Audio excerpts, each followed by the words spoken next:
Good evening. First video in a while. First of these videos in a while. Excepting, of course, the Pokemon Blue sort of playthrough thing, which I need to get back to. I mean, I don't really need to, but I might do.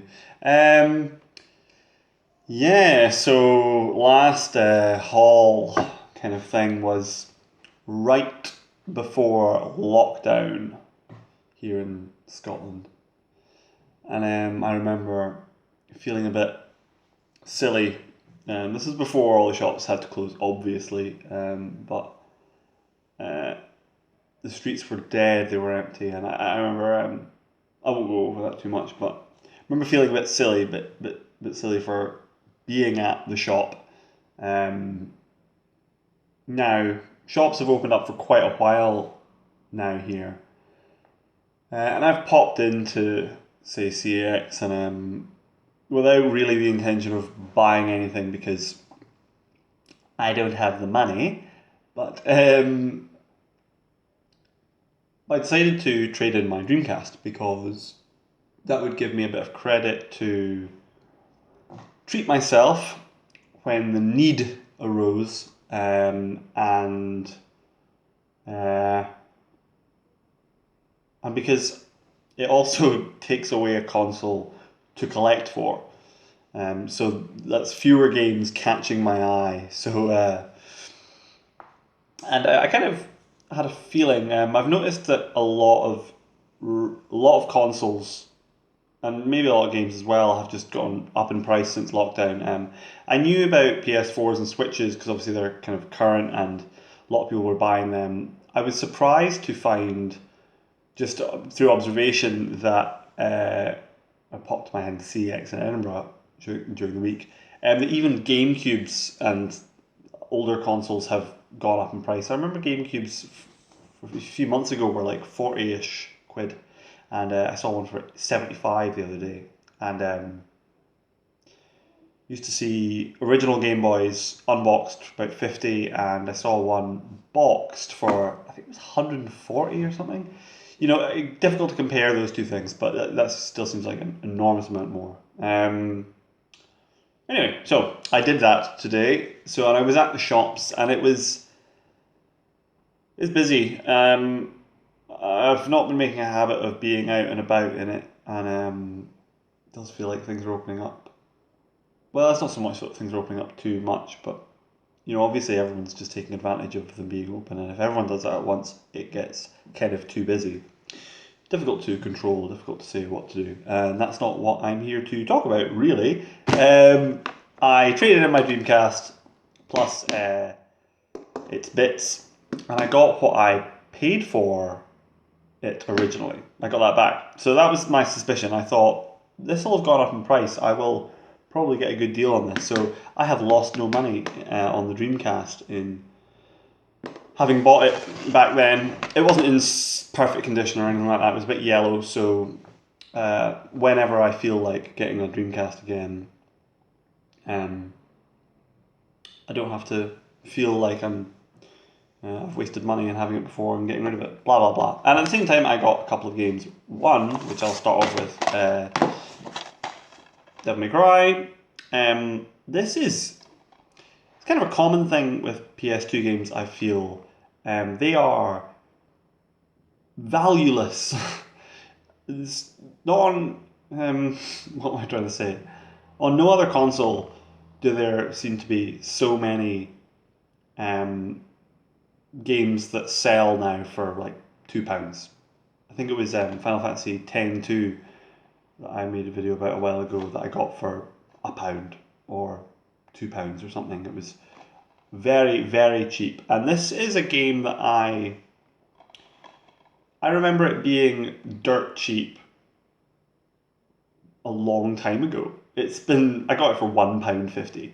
And it's a game that I could have picked up many, many times. And I think just because I was in the mood to get something today, I thought, and because I even had credit, it was a case of why not today? And it's in all right condition. I've become so pedantic about these things now. Not that I have perfect condition things, but just so it doesn't have kind of visible flaws. I mean, you can see the very slight, yeah, you can sort of see the indentation around there, which on the inside, that's where that is. So that kind of pushes up against the paper, or the other way around. And anyway, it's got an instruction booklet and everything. Yeah, I mean, it's a £1.50 game. You can't get too upset, but good game. I mean, less.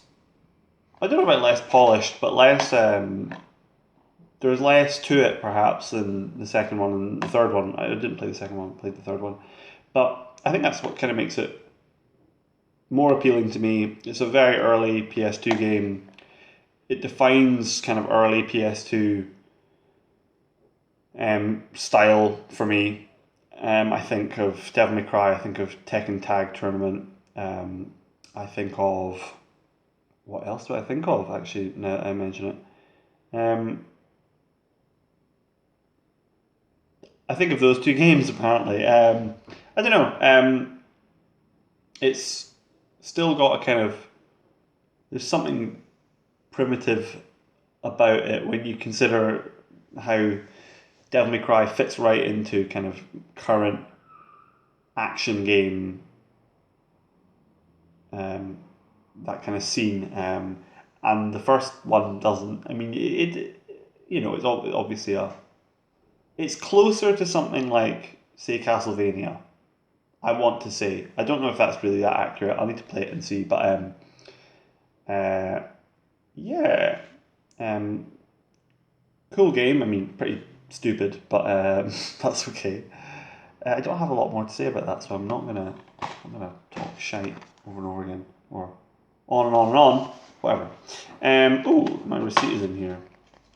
I'm going to take that out. More interesting game, perhaps, Dark Cloud. This is a game I played for, I think, a half hour once when I bought it years ago, and I was really guilty of, well, my friend, who I will refer to as R.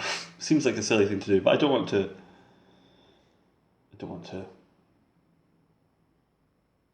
Name people really.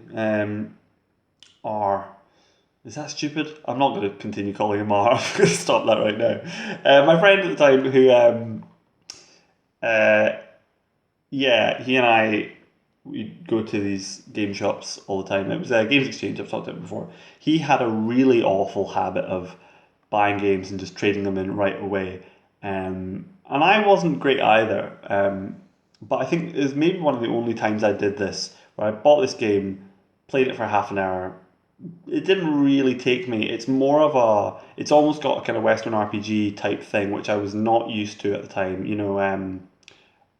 I understand I know it's a bit of a dungeon crawler. I think I've since learned it's all random dungeons, randomly generated, procedurally generated, which I didn't know at the time, but that kind of dungeon crawlery thing, and the although I didn't experience it much because I didn't play it for very long. Even the notion of having to repair your equipment really, it really put me off. I played it for about half an hour. It didn't really take me, and I traded it. I didn't trade it in like right away, but I think the next opportunity I got, I traded it in. I didn't play it again. So that was stupid, and I felt a bit silly about that. Whenever I thought about this game, because it's not that common either, and it's. I knew it was an interesting game. I knew it was a kind of quite unique game. I seem to remember hearing it's quite short.